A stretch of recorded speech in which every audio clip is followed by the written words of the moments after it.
Regarde, de la réglisse. Comment tu appelles ça? De la réglisse. Oui, de la réglisse. Pourquoi tu dis quoi, toi? De la réglisse. Ah, redis-le encore. De la réglisse. C'est marrant. Qu'est-ce que tu trouves de marrant? On est des milliards sur cette planète à prononcer ça, réglisse. Qu'on dise de la réglisse, de la réglisse ou même du réglisse, une chose est sûre, c'est qu'à la fin, c'est toujours les mêmes qui s'en mettent plein les poches.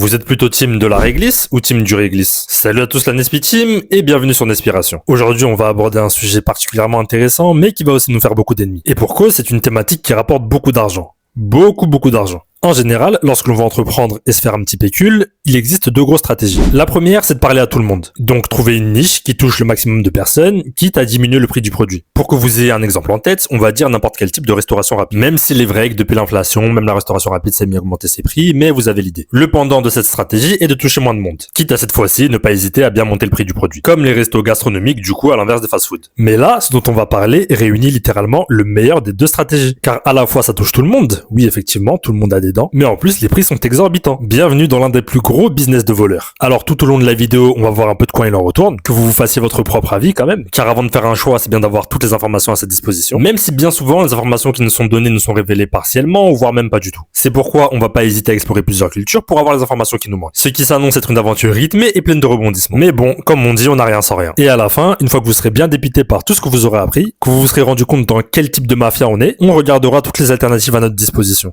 Parce que se faire enfumer comme ça, franchement, ça suffit. Si le programme t'intéresse, petit like, petite cloche, et on est parti.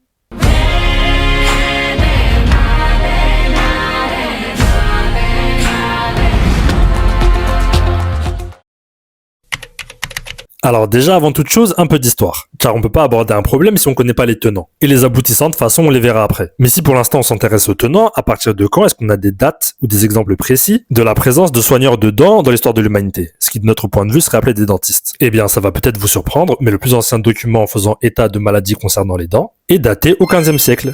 15e siècle avant Jésus-Christ. Bingo, en plein dans l'époque pharaonique. Ce document n'est rien d'autre qu'un papyrus, le papyrus Ebers. Papyrus considéré comme étant le plus ancien traité de médecine. Même si qu'on regarde bien, il s'apparente plus souvent à une liste de prescriptions concernant diverses maladies. Ce qui sous-entend très clairement que ce sont des trucs qu'on soigne depuis encore plus longtemps. Parmi ces différentes maladies, on retrouve la conjonctivite, la cataracte, l'infarctus du myocarde, avec toutes les recommandations pour les soigner. Donc ça vous place quand même le niveau du papier. Et parmi toutes ces maladies, celle qui va nous intéresser, ce sont celles qui concernent aussi les dents. Parce que oui, elles y sont aussi présentes. On y découvre alors comment on soignait les différentes maladies parodontales. Tout ce qui est caries, usure dentaire, abcès, infections, etc. Donc soigner les dents, en théorie, c'est quelque chose qu'on a toujours su faire. Ou en tout cas, devrais-je préciser que certaines civilisations ont maîtrisé depuis très longtemps. Mais ça encore, c'est pas un problème, car la connaissance, c'est la seule richesse qui, quand tu la donnes, ne t'appauvrit pas. Donc en voyageant et en t'intéressant aux cultures d'autrui, forcément tu vas apprendre. Et c'est exactement ce qui est arrivé à George Catlin. Oui, l'histoire c'est embêtant, mais c'est important pour bien comprendre la suite. Donc George Catlin, né en Pennsylvanie en 1796, a commencé sa carrière en tant qu'avocat. Mais comme beaucoup, il l'a fait parce qu'il fallait le faire, mais c'était pas vraiment son rêve. Non, le rêve de George, lui, c'était de peindre. Il aimait peindre les gens. Leur visage, leurs expressions,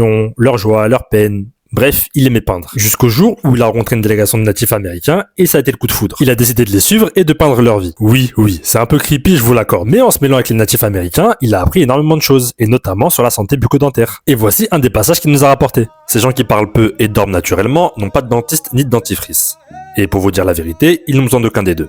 Ils ont toutes leurs dents et elles s'arrangent d'elles-mêmes aussi régulièrement que les touches d'un piano. Et sans caries ni douleur, conservent leur solidité, leur émail et leur pouvoir de mastication. Donc ça, c'est ce que Georges nous apprend. Et quand on fait le lien avec ce qu'on a vu précédemment, on remarque que certaines zones, telles les Amériques, l'Afrique ou l'Asie, n'ont jamais perdu le savoir des plantes ou des arbres permettant de soigner les dents. Savoir qui, en Europe, a totalement disparu avec le Moyen-Âge. Et ce qui peu à peu va nous conduire au fameux business de voleur.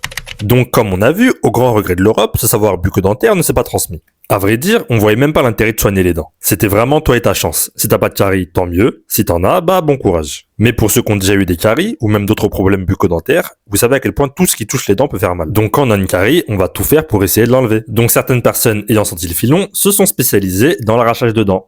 Était alors né le métier d'arracheur de dents. Le plus souvent, on les retrouvait sur des foires ou des marchés ambulants accompagnés de musiciens. Des musiciens dont le seul but était de jouer le plus fort possible afin de masquer les hurlements et les douleurs du patient.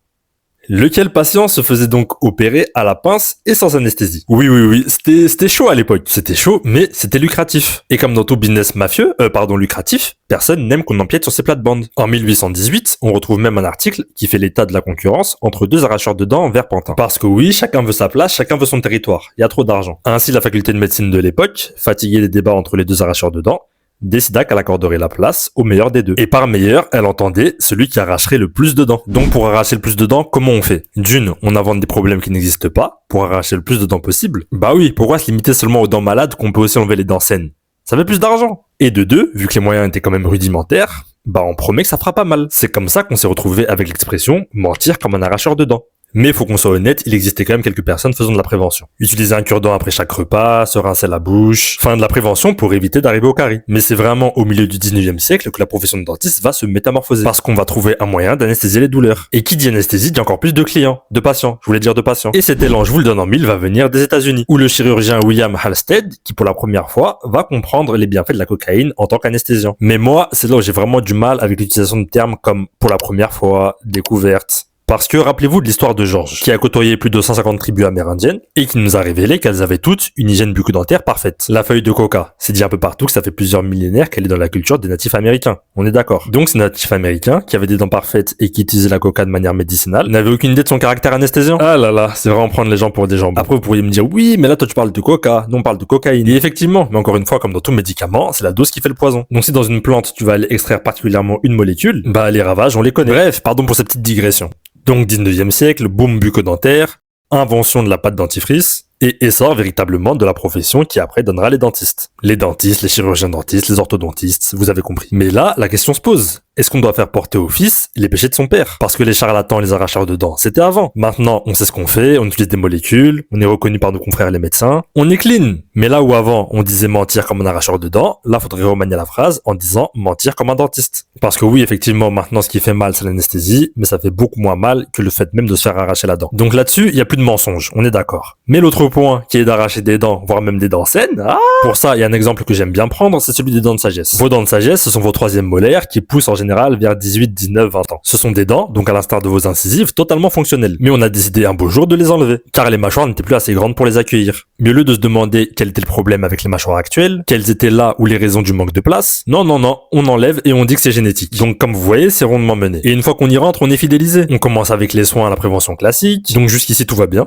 Mais ça continue avec un petit blanchiment dentaire, des petites facettes, et après on est fidélisé à vie. Et dans ce système, il y en a qui sont vraiment trop cupides. Comme Lionel, un dentiste marseillais condamné à 8 ans de prison parce qu'il a arraché trop de dents. Lionel m'a conseillé d'enlever toutes mes dents. Il disait que j'allais avoir un beau sourire. Oh, Lionel, t'abuses toi aussi. Enfin bon, une fois qu'on sait ça, qu'est-ce qu'on fait? Parce que faut pas me faire dire ce que j'ai pas dit. Même si globalement c'est un système mafieux, parfois, les opérations dentaires sont nécessaires. L'hygiène bucco-dentaire aussi. Mais ce qui est pas bien, c'est qu'on s'arroge un monopole, niant l'existence d'alternatives. Alternatives qu'on va voir dès maintenant.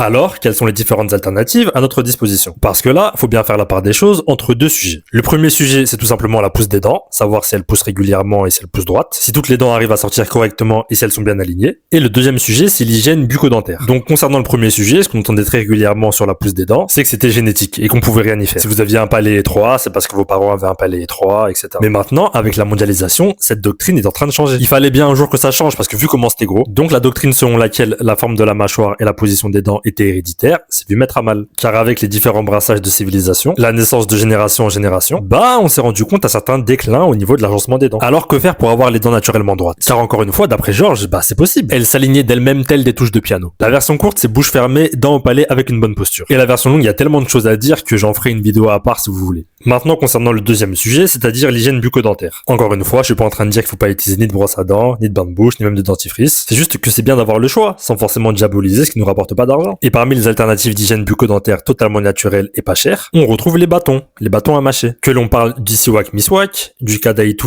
ou même du nzete, il existe pléthore de bâtons à mâcher renfermant des propriétés extraordinaires pour l'hygiène bucco-dentaire. Dont un bâton notamment qui n'a échappé à l'œil de personne, le bâton de réglisse. On fait ça, réglisse? Salut les filles. Salut!